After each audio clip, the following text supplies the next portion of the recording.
नमस्कार, मी doctor Nilesh Balkawade, clinical head OSS fertility Pune. पुण्यामध्ये आपले वाकड आणि खराडी इथे 2 सेंटर्स आहेत. त्यासोबतच आपण महाराष्ट्रामध्ये नाशिक इथे सेंटर सुरू केलेलं आहे. एआरटी कॉन्क्लेव्ह किंवा OSSची ॲन्युअल वार्षिक कॉन्फरन्सच्या निमित्ताने आज आपण इथे भेटत आहोत आणि आज आपण इथे एक नवीन इनिशिएटिव्ह लॉन्च केलेला आहे या कॉन्फरन्सच्या निमित्ताने, रिप्रोड्यूस नावाचा. याच्यामध्ये 2 अर्थ आहेत.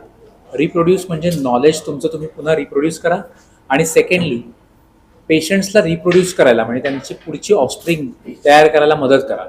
So acquire knowledge and reproduce to reproduce असा याच्या मागचा मेसेज आहे. या मागचा नॉवेल इनिशिएटिव्ह मी हा म्हणेल की प्रत्येक वेळेला ॲडव्हान्स फर्टिलिटी ट्रीटमेंट्स घेणं पेशंटला शक्य नसतं किंवा फर्टिलिटी सेंटरपर्यंत पोहोचणं शक्य नसतं. सो ही इन्फॉर्मेशन असणं गरजेचं आहे प्रत्येक गायनेकॉलॉजिस्टला की ॲडव्हान्स फर्टिलिटी ट्रीटमेंट ऑप्शन्स काय काय अवेलेबल आहेत. कॉम्प्लिकेटेड केसेसमध्ये देखील आपण कशा प्रकारे चांगली ट्रीटमेंट अवेलेबल करून देऊ शकतो, आणि त्यासाठी हे नॉलेज शेअरिंगसाठी प्रत्येक गायनेकॉलॉजिस्टपर्यंत पोहोचणं पर्सनली इम्पॉसिबल असतं. आणि त्यासाठी आम्ही एआरटी कॉन्क्लेव्ह या कॉन्फरन्स ऑर्गनाईज केलेली आहे, ज्याद्वारे आपण रिप्रोड्यूस ही एक मोहीम लॉन्च करतो आहे. त्यासोबतच हे इनिशिएटिव्ह ऑनगोईंग असेल, जिथे आम्ही वर्षातनं प्रत्येक महिन्याला एक CME ऑर्गनाईज करू, आणि एक इंटरनेटवरती एक वेब बेस्ड आपण प्लॅटफॉर्म लॉन्च केलेला आहे रिप्रोड्यूस नावाचा, ज्यामध्ये डॉक्टर्स त्यांच्या क्वेरीज, पेशंट्सबद्दलच्या इन्फॉर्मेशन्स काही आमच्यासोबत शेअर करून त्याच्यावरती आमचा अभिप्राय मागू शकतात, त्याच्यावरती आमचं इनपुट्स मागू शकतात. आणि सोशल मीडिया हँडल्स जसं की व्हॉट्सअप असेल, फेसबुक मेसेंजर असेल, इथे देखील काही ग्रुप्स फॉर्म करून आम्ही याच्याबद्दलचं नॉलेज शेअरिंग करू शकतो. सो मला असं वाटतं की डॉक्टर्सनी हा इनिशिएटिव्हची फायदा घ्यावाच, पण हा पेशंटपर्यंत फायदा पोहोचला पाहिजे, हा या मागची भावना OSSची आहे. धन्यवाद.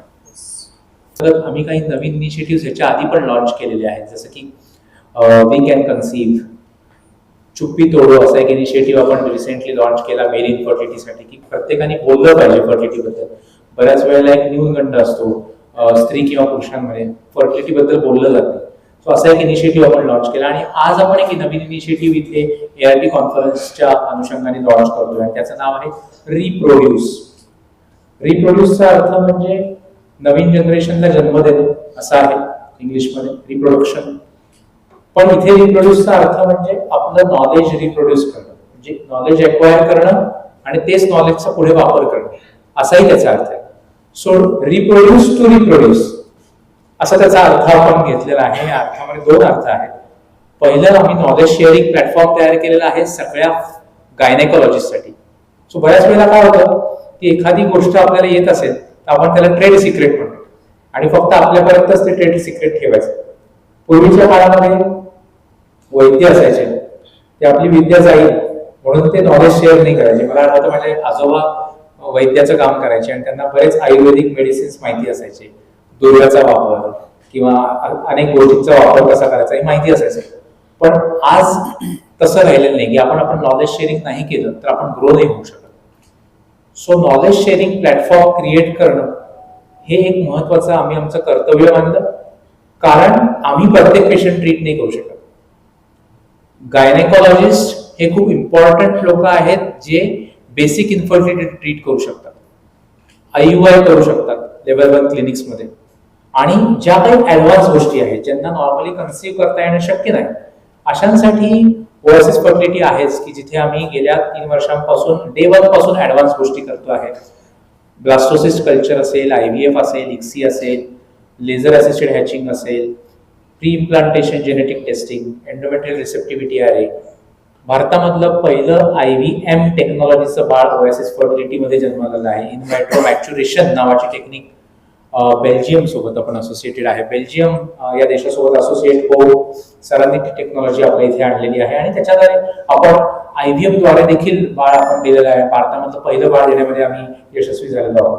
सो अशा काही टेक्निक्स आपण आणल्याच, पण मला असं वाटतं एक सोशल रिस्पॉन्सिबिलिटी म्हणून देखील आपण काम केलं पाहिजे, आणि त्याच्या अंतर्गतच बाकीच्या गायनेकॉलॉजिस्टला आपण फर्टिलिटीचं बेसिक नॉलेज ते काही प्रमाणात असतंच, पण काही ऍडव्हान्स नॉलेज शेअरिंग आणि काही केसेसमध्ये डिफिकल्टीज येतात. सो नॉलेज शेअरिंग इम्पॉर्टंट आहे.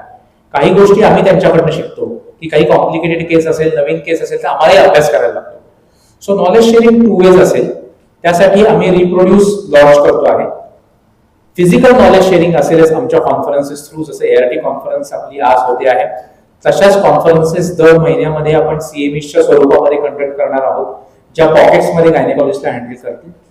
एआरटी कॉन्क्लेव्हद्वारे आपण अनेक गायनेकॉलॉजिस्टद्वारे आता 150 पेक्षा जास्त गायनेकॉलॉजिस्टनी या कॉन्फरन्ससाठी रजिस्ट्रेशन केलेलं आहे. त्यासोबतच वर्कशॉप म्हणजे हँड्स ऑन वर्कशॉप्समध्ये 70 ते 75 गायनेकॉलॉजिस्टनी ऑलरेडी सकाळपासून आज या वर्कशॉपचा लाभ घेतलेला आहे. सिमिलर नॉलेज शेअरिंग हे इंटरनेटवरती अवेलेबल असेल. इंटरनेटवरती आपण रिप्रोड्यूस अशी एक साईट लॉन्च केलेली आहे ओएसएस फर्टिलिटी वरच्या वेब पेजवरती, की या पेजवरती ते क्वेरीज त्यांचे टाकू शकतात आणि त्या क्वेरीजला इमिजिएटली आन्सर मिळू शकतं. आणि त्यांना समजा डायरेक्टली कनेक्ट करायचं असेल तर त्यांचे आम्ही सोशल मीडिया प्लॅटफॉर्म्सवरती व्हॉट्सअप असेल किंवा काही ग्रुप्स असतील याद्वारे देखील आम्ही नॉलेज शेअरिंग करणार आहोत. सो मला असं वाटतं ओव्हरऑल जरी रिप्रोड्यूस हे गायनेकॉलॉजिस्टसाठी असलं तरी त्याचा बेनिफिट पेशंट एंड पर्यंत होणार आहे. अजून एक गोष्ट याच्यामध्ये ऍड करायची आहे, जसं मी लास्ट आपल्या प्रेसमध्ये सांगितलं होतं मागच्या वेळी, की आम्ही सोशली लोकांना पेरिफेरीपर्यंत पोहोचतो. सो आम्ही कॅम्प्सच्या स्वरूपामध्ये गेल्या 3 वर्षामध्ये साधारण 180 पेक्षा जास्त कॅम्प्स आपण कंडक्ट केलेले आहेत आणि 4,500 ते 5,000 पेशंट्स पेक्षा जास्त पेशंट्स पर्यंत आपण डायरेक्टली कनेक्ट झालेलो आहोत. या एरियाजमध्ये पण रिप्रोड्यूस कसं लॉन्च करता येईल याचा आम्ही विचार करतोय. सो जिथे जिथे आम्ही कॅम्प्स करू तिथल्या डॉक्टर्सला रिप्रोड्यूसचा लाभ व्हावा आणि ते सुद्धा जोडले जावे यासाठी देखील आम्ही प्रयत्न करत आहोत. जसं की उद्या आमचा कराडमध्ये कॅम्प आहे, पण कराडमधल्या डॉक्टर्सशी असोसिएट होऊन आम्ही तिथे काही नॉवेल इनिशिएटिव्ह लॉन्च करणार आहोत. सो ज्या ज्या एरियामध्ये आम्ही कॅम्प्स करतो तिथल्या डॉक्टर्सला सुद्धा याचा हेल्प व्हावा आणि फायनली पेशंट एंड पर्यंत हा बेनिफिट जावा, ही रिप्रोड्यूस मागची भावना आहे.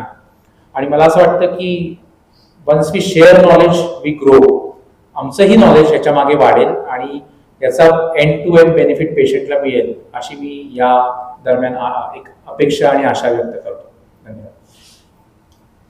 नक्कीच सर, धन्यवाद.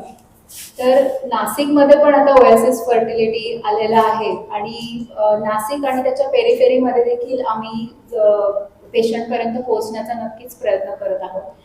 तिथे देखील आम्हाला खूप छान प्रतिसाद आता मिळायला चालू झालेला आहे आणि आम्ही आशा करतो की हा प्रतिसाद नक्कीच वाढत जाईल. रिप्रोड्यूसच्या निमित्ताने जे डॉक्टर्स आहेत त्यांच्याशी आम्हाला आमचं नॉलेज शेअर करायला भेटणार आहे आणि नक्कीच त्याचा फायदा पेशंटला होणार आहे. हे जे सर बोलले अगदी योग्य बोललेले आहेत. त्यामुळे काय होतं की अगदी तळागाळातले जे पेशंट असतात ज्यांना एक प्रायमरी ट्रीटमेंट मिळाली पाहिजे ती त्या डॉक्टरांमार्फत त्यांना भेटेल. त्यामुळे त्यांचा टाइमपास जो आपण म्हणतो तो कमी होईल आणि ते वेळेवर फर्टिलिटी कन्सल्टंट पर्यंत पोहोचू शकतील. तर हे खूपच छान इनिशिएटिव्ह आहे आणि I congratulate sir for this initiative आणि नक्कीच याचा पेशंटला खूप फायदा होईल. आणि ही इच्छा करते की ओएसएस फर्टिलिटी नाशिक आणि त्याच्या पेरिफेरीमध्ये देखील खूप छान काम करेल आणि पेशंटला आपण त्याचा नक्कीच बेनिफिट देऊ शकतो. धन्यवाद. So, good afternoon, everybody. Thank you so much, press friends, for coming for this meet. I understand Marathi, but I can't talk, so apologize for that. So I think Sir and Madam briefed about our Reproduce program and the ART conclave what we're conducting today.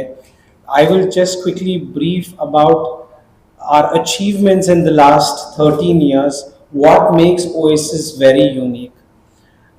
Like any other, I think a fertility center is not new. I think the whole society now knows what IVF is, and we're seeing mushrooming of IVF clinics everywhere. But there's something very special about the work that we do at Oasis. So one segment of ours is to offer fertility treatments, and we just don't believe in doing the basic work. We do quite advanced work. As Sir was mentioning, apart from doing IVF, I think failure in IVF is a common thing. We all know success cannot be 100%.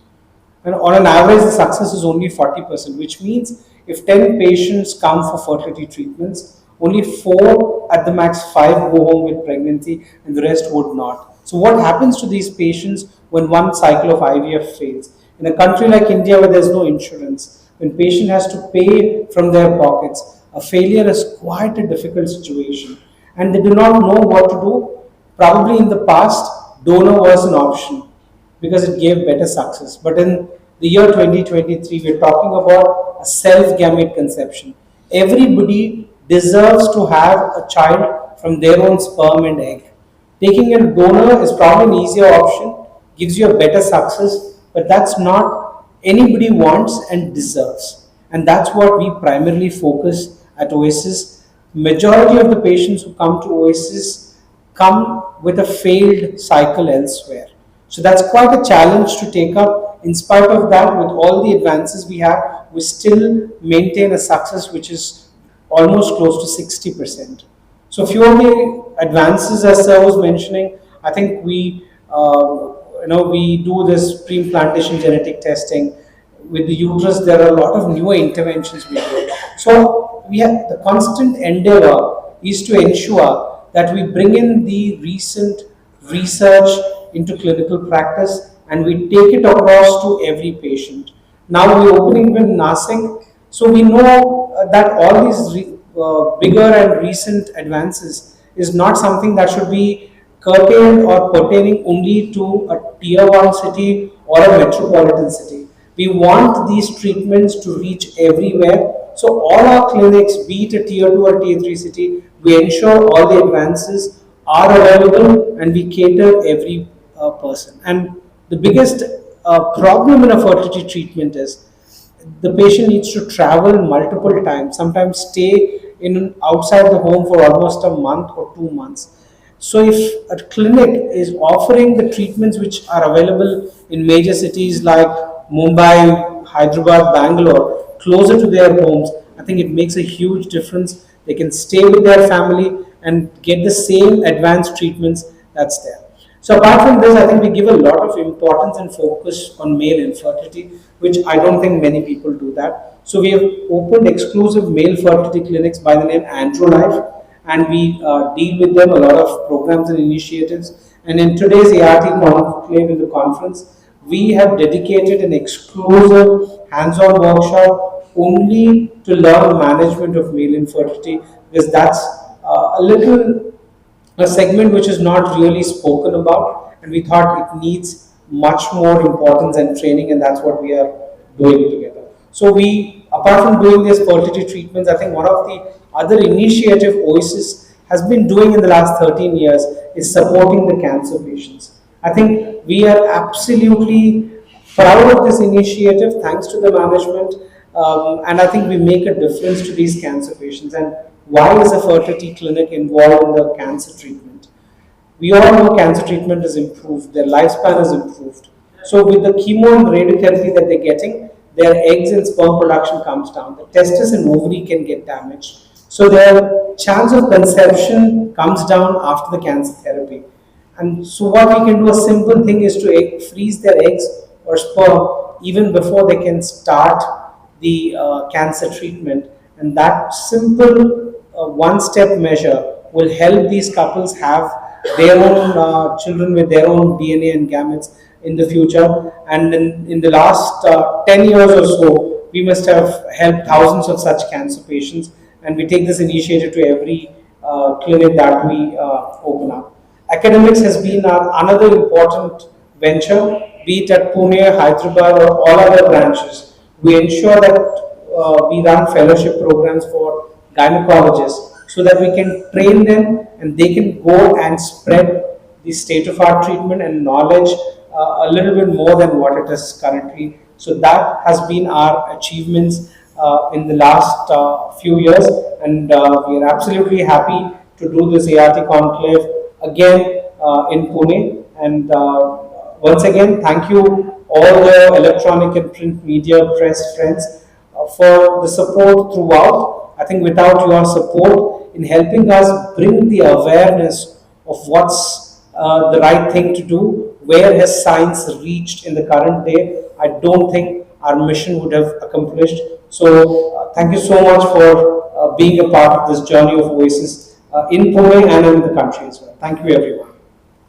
किंवा एक्सी मध्ये एक फरक आहे. Basically आपण जेव्हा IVF करतो किंवा एक्सी करतो त्यावेळेला आपण त्या स्त्रीला काही इंजेक्शन्स देत असतो एग्स ग्रो करण्यासाठी साईजमध्ये. फायनल एक इंजेक्शन देतो आपण एग्स मॅच्युअर होण्यासाठी, कारण एग्स मॅच्युअर झाल्याशिवाय ते एग्स यूज करता येत नाही गर्भ बनवण्यासाठी.